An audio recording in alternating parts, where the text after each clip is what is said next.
একদম প্রিয়। তোমরা এটা না যে কোনো রকম অকেশনে এইসব শাড়ি পরতে পারো, এত অ্যারিস্টোक्रेट শাড়ি।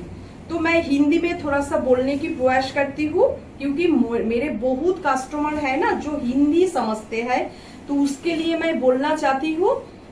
इसका मटेरियल है प्योर विष्णुपुरी सिल्क, इसके ऊपर फुल हैंड पेंटिंग और प्राइस इसका 4950 rupees. Shipping charge is free all over India.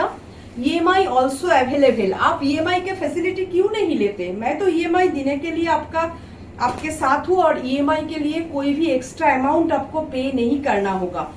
ये मुझे बहुत अच्छा लगता है आपको EMI देने के लिए, लेकिन मिनिमम 2000 दे के आपको बुक करना है। देखो this is the anchal portion, এই কালারটাও কিন্তু অদ্ভুত সুন্দর।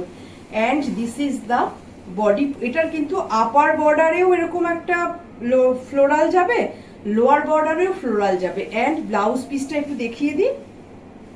This is the blouse piece, এই যাচ্ছে ব্লাউজ পিসটা।